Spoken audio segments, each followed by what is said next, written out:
fundraising campaign for a new complex care suite at the Moncton Hospital is still ongoing. This will help families with children in the hospital's pediatric unit.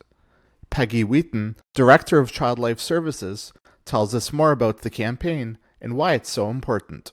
We started the campaign in fall, and we hope it's coming to fruition soon. And we're even hoping that now that we've got support from the community and the support has been amazing, that we will be close to going to tender and actually seeing this a reality. It's a campaign I'm very passionate about, namely because it's going to support our families who have medically complex conditions and support them in a way where they can be together during a stressful time and have the privacy and dignity that they deserve in a hospital setting that feels like home. Okay. Picture yourself on a camping trip, and you have a 6-man tent. So that's about 200, 300 square feet. Currently, that's the space that our families live in. And they may live here for 3 weeks, 3 months. We've had patients here as long as 2 years. Picture you trying to camp in that kind of a space with all your personal belongings, plus the medical equipment that your child is going to need. It's not perfect, for sure. But currently, the way it is, that's what we have to offer. So, you know, even rooming in for one parent can be congested and difficult. So, plus, you're in acute care unit, so you're hearing the bells and whistles and everything that's going on in an acute care unit, and maybe your child is not well and you need some privacy and disconnect from all of that hustle and bustle. The way this will be spaced will give the families that. When mommy has to go off the unit to get a shower or to cook your craft dinner, she could cook your craft dinner right here in the room with you. That would be cool, right?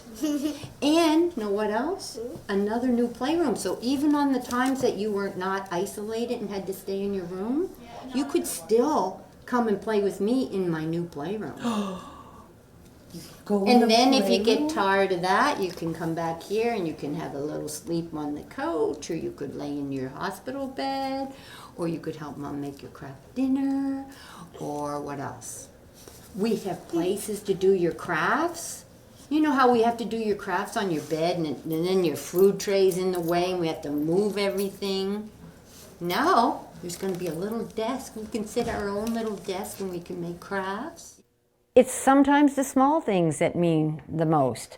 The medical care is not going to change. They're still going to get the excellent medical care, but the environment is going to be more conducive to healing and recovery. So as you can see in here, the light, the natural light is just going to feel homey for our patients.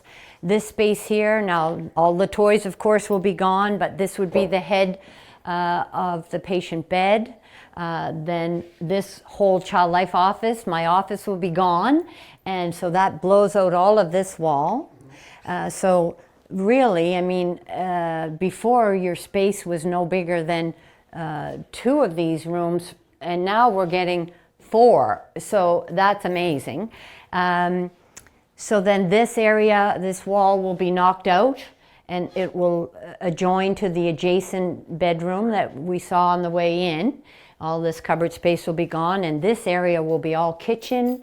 The shower and walk-in area for parents will be over there. There'll be a desk where parents can pay their bills and do their thing. There'll be floor space for kids and siblings to play. Fully, you know, we'll have a nice kitchenette with a Murphy bed that pulls from the wall, so we have sleeping quarters there. There'll be a couch that also pulls out. There's 2 more. So we can accommodate a family of 4 quite easily, and even extended family members for short periods if these children are coming from out of province or from a bit of a distance. So that is amazing that we can have this space for them. Having a physical space that allows children to be children and to be connected with the ones that their attachment figures that are very important to them, that gives them a space to play and be normal, even despite their medical complexity. This is going to be amazing for that. Amanda Shea is no stranger to pediatric departments and hospital stays. Her daughter Maisie has spent the better part of her life in hospitals due to a wide array of medical conditions. Here is Maisie Ray's story. Back when we found out we were pregnant, we went in for our 20-week scan, and we kind of knew something was up because I was really, really tiny. And we went in, but in the first 5 minutes, we found the doctor wasn't liking what she was seeing. So within 2 minutes into the scan, she said, "Okay, I don't like what I'm seeing. Go for a walk. Come back in about an hour, and we're going to try it again." So that was the longest hour ever. So we go for a walk, come back, and basically she said that the baby was measuring way too small for the age. So right then and there, we had, my husband and I both had blood work done for infections test control. I had an amniocentesis done right there in the room, and then we were sent home and to wait and to come back, that if I was still pregnant in 2 weeks, to come back.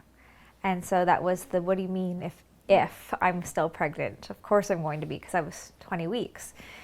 So Miss Maisie stuck around, and I came back in 2 weeks, and then we were told the same things. If you're still pregnant, come back.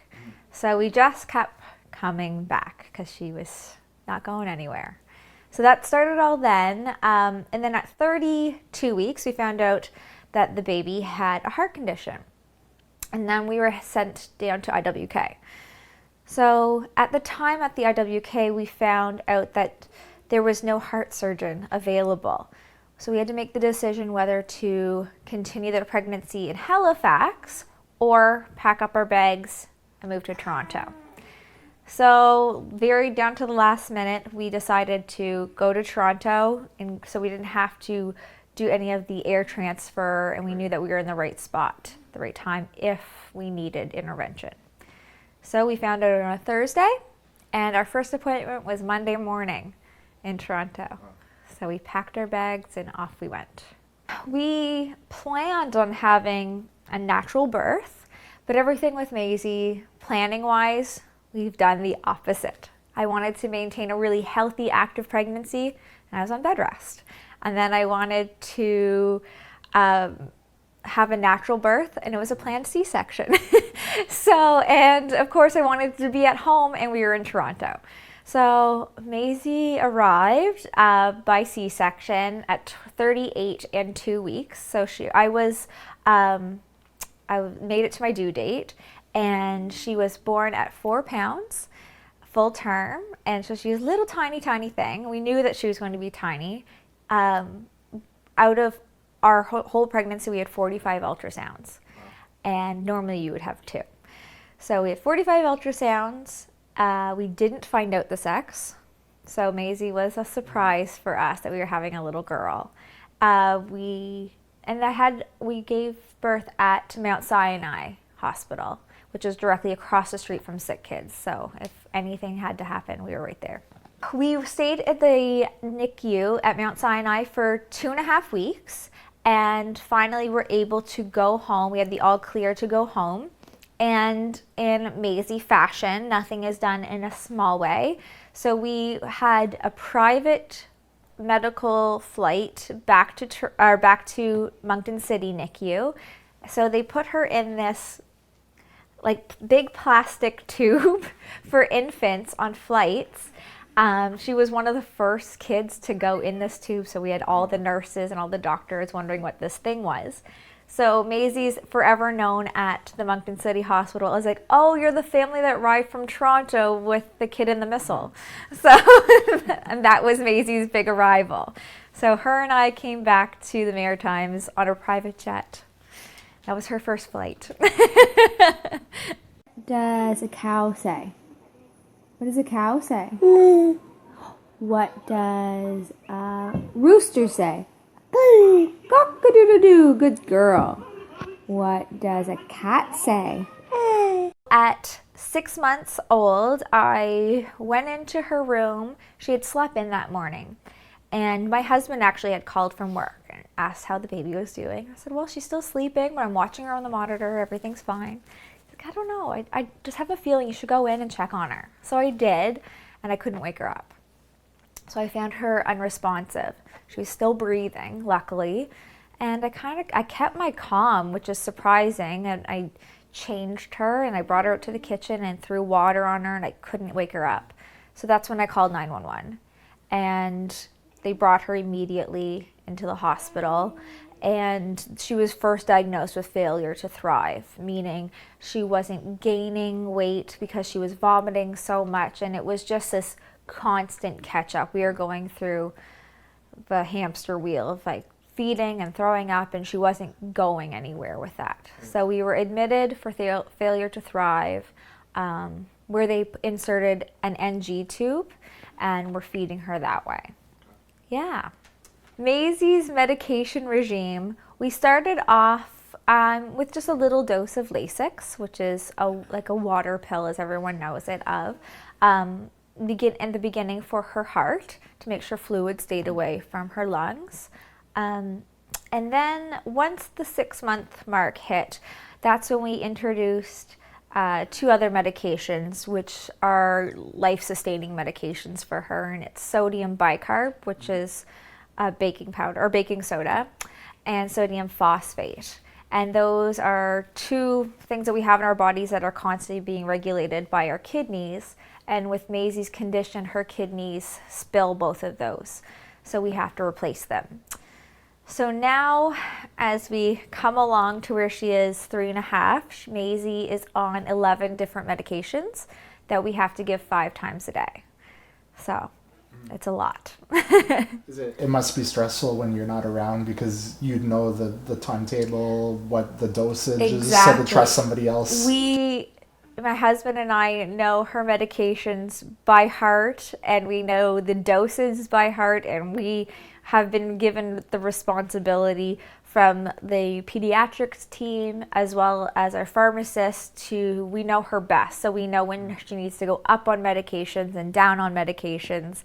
And it's kind of surreal that we've taken on that responsibility, but no one knows her like we do. Yeah. So yes, and it's hard to get other people on board, and it's nerve-wracking, and it's pretty intimidating when you see this amount of medication that you have to give to her, and it all goes through her G-tube in her belly, so she doesn't taste any of it.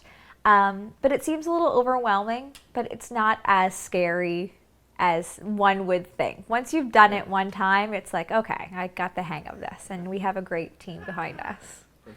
Do you want to go to sleep? No. Do you want to go to Jenny's? No. Do you love Mommy? No. Do you love Daddy? No. Do you love Maisie? No. I love older names. I work in long-term care homes. And my mom was reading through a list and found the name Maisie. And it hit me because one of the ladies I used to care for, she was 4 feet nothing. She was a spitfire, and her name was Maisie. So as soon as I heard the name, I knew that our little girl was obviously a spitfire, and she was going to be really, really tiny. So it was absolutely fitting. So Maisie, and Ray is after my grandfather. Okay. So Maisie Ray. Say cheese. Say cheese. Cheese. Cheese. Maisie her first major surgery, she was 10 months old. She had a G-tube and a muscle and skin biopsy done at one time. It was supposed to be day surgery, and we ended up being admitted for a month at IWK. From then on, she regained everything she had lost, and we actually were not hospitalized for almost a year. Then we hit another roadblock. We noticed she started walking funny, as if her shoes were too small for her. Very slight, no one else would really notice. We brought her down to our family physician, and just because of with Maisie's complications, she thought it would be best if we went down to IWK and did some imaging to make sure there was no stress fractures, because she was a 2-year-old and they climb things and fall from things, just to make sure there's no stress fractures and whatnot. But unfortunately, with imaging for a toddler, you have to sedate. After the sedation, that's when we hit another major roadblock. So Maisie went into that appointment walking and talking, and she hasn't walked or talked since. So, and that's all to do with this mitochondrial disease. Yeah. Also, but can you pass me Rory? Yeah. Rory's from Make-A-Wish too. To go. Here's Rory. Holy, that's a cool one. Yeah, that's Rory from Make-A-Wish, and that's who presented Maisie with her hot tub. Hold on there, kiddos. You're going to be living in that hot tub. Oh, yeah. She loves swimming. So we go to the Y and go swimming all the time, don't we? Hey? Are you excited? Yeah? Yeah? Nice tongue. I like that tongue. You silly girl. We waited for about 2.5 years to get an actual diagnosis. We kind of hovered, and we knew that it was a metabolic condition.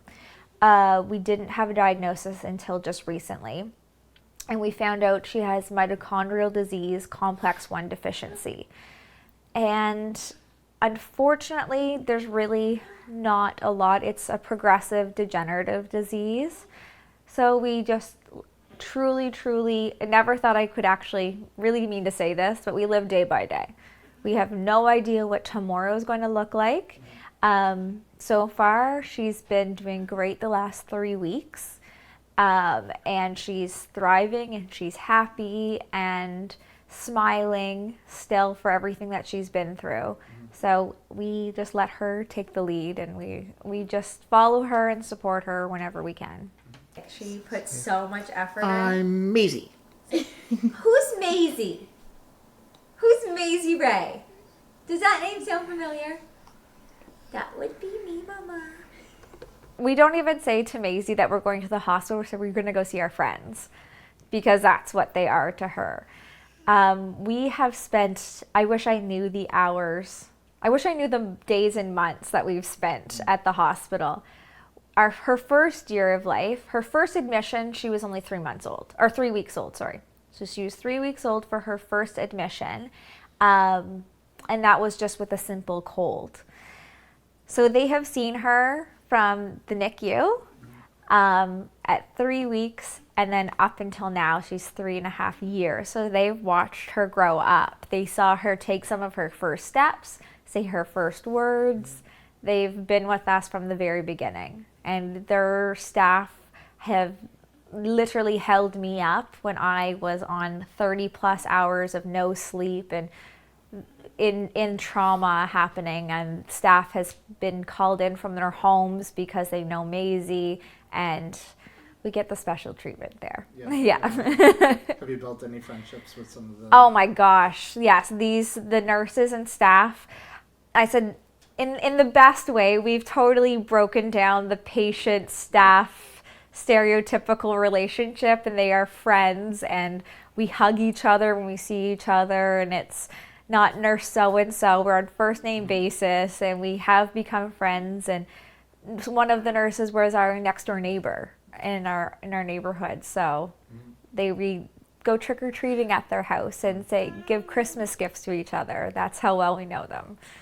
You know that you have a really great team behind you. When the last time we were admitted, I was holding Maisie, trying to keep her calm. One nurse was feeding me toast by hand. The other nurse was holding a juice box for me.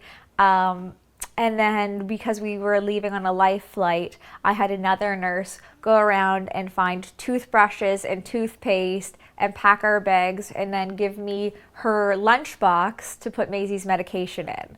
That's how they were just taking clothes off their backs to give us. So having a wonderful care team that I know I can trust with them, with Maisie. They know her inside and out, but to have them just bend over backwards for us, there's nowhere else I want to be. Yeah. One more. One, two, three.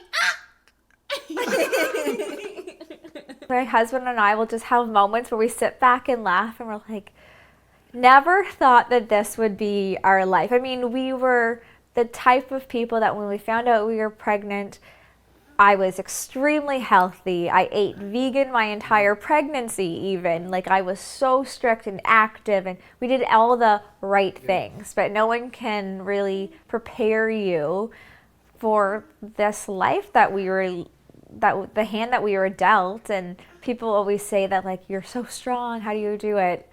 So I wasn't given a choice. And it's not really about being strong, it's she is leading our way, and we just follow her lead. And but yeah, the mundane things, we have a new appreciation for the little things. Like when kids take their first step or say their first words or want to have a conversation, sometimes I'll see other people out and they'll just half listen to their child talking about rambling on or whatnot. And you don't realize how precious those moments are because those moments were taken away from us. Yeah. Financially, I mean, for us, so when I found out I was pregnant with Maisie, I left to work one afternoon for my 20-week ultrasound. I was really happy. My mom came down for it. And then from that afternoon onward, I didn't work again because I was put off on sick leave, stress leave until this baby was born. So immediately was off work, and then I had my maternity leave. And then a year goes by, and we were just starting to get into the thick of things. So I had to put my career on hold, and I work in long-term care, people with memory disability. So I put my whole career on hold. We had a one-income home. My husband was still fortunate enough to continue working, but then comes the fight for financial support and medical support. And fight is a nice way of putting it because she doesn't fit in any box, and no medical complex child fits in any box at all. And our system's made up of boxes. So because Maisie was doing so well and she didn't look sick, she also didn't qualify for a lot of financial support. As the disease progressed, you're stressed enough as having a medically frail child, but then you have to be the mom, the nurse, the social worker, the advocate on top of it. So everything, all of her equipment, including her feeding pump, her specialty food that she requires. She now has a wheelchair we had to wait almost a year for. She has a stander. All of this equipment, I think we're up to like $20,000 at least in equipment. She does physio every week, and even just the little things like going in for parking at the hospital. So we usually go to the hospital 3 times a week, and that adds up. Especially where you have to live a certain distance away from the hospital to save all your receipts to hand them in for income tax. But we don't live far enough away, yet we still have to park there. So in our first year of Maisie in the hospital, we had up to $900 in parking. Wow. Yeah. So that's just like a fragment of, and then hospital stays and flights to Toronto unexpectedly and things like that. So she's an expensive kid. Yeah. And going forward, because we know that Maisie's condition is genetic, my husband and I are going forward and starting IVF to have another child. And we're doing this because they can test embryos before they're implanted. So that's another cost that we are swallowing to help not have another child sick with this burden. She doesn't deserve this illness. Nobody does. Maisie is She's a very unique little girl. Most people assume little girls love pink and princess things. Maisie loves the wind and the rain. She loves snowstorms. She loves bubbles. She loves bugs. She loves water. And she loves going on her Bappa's sailboat. So anything to do with the elements, she loves. There was one time that she actually snuck out onto the back deck during a rainstorm and she sat there and had the rain hitting her. That's the things that she loves.